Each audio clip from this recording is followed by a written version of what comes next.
Christmas for kids. Christmas! We all love it. Everyone waits patiently for the month of December to come around, so we can start thinking about what gifts we're going to get, where we're going to go shopping for our friends and family, and what ornaments and trimmings will be hanging from the tree. Everyone feels festive, singing Christmas carols out in the cold, crisp weather, unless you live in California or Florida, or somewhere like that, in which case you can carol in your shorts. Lucky you! The Christmas season also serves up all kinds of tasty snacks and treats, and provides lots of parties to go to. Then there are the Christmas lights and all the cool decorations. And maybe, most importantly, there's Christmas vacation. No school for a week. Why does it happen in December? Also known as the Messiah, the Savior, the Son of God, and many other names, it is commonly accepted that Jesus Christ was born on December 25th, which is why we celebrate on that day, though the exact date of his birth is not known for sure.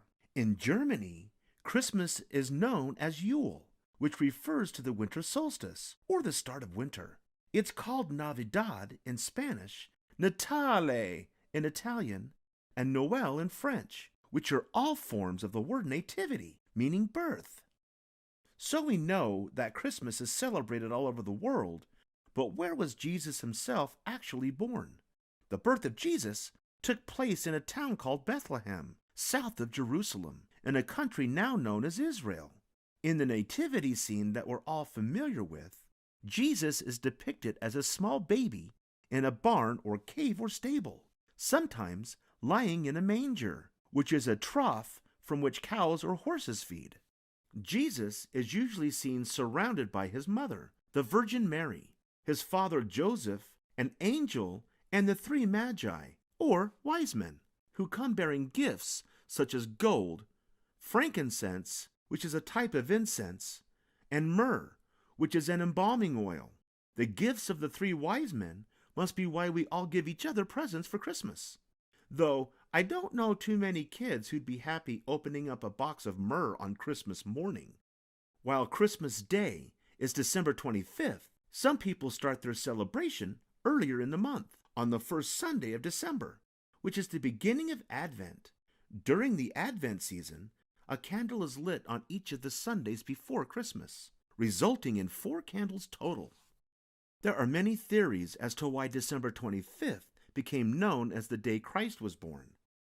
It does seem like the ideal day to celebrate because it gives us a chance to carry the holiday. As that theory goes, 4 days later, on March 25th, light was created and Jesus was conceived, which means that 9 months later, or December 25th, Jesus would have been born.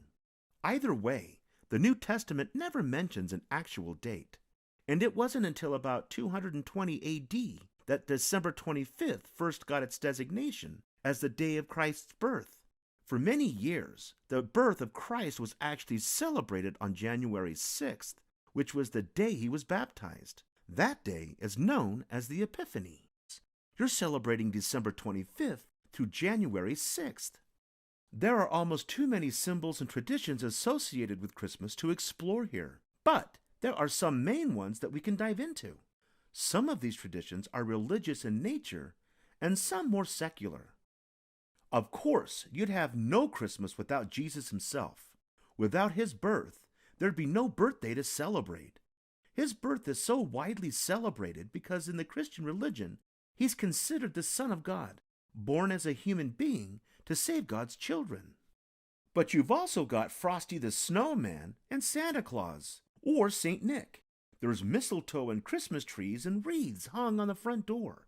You've got ornaments, the nativity scene, Christmas caroling, gifts on Christmas morning, delicious eggnog, and twinkling Christmas lights.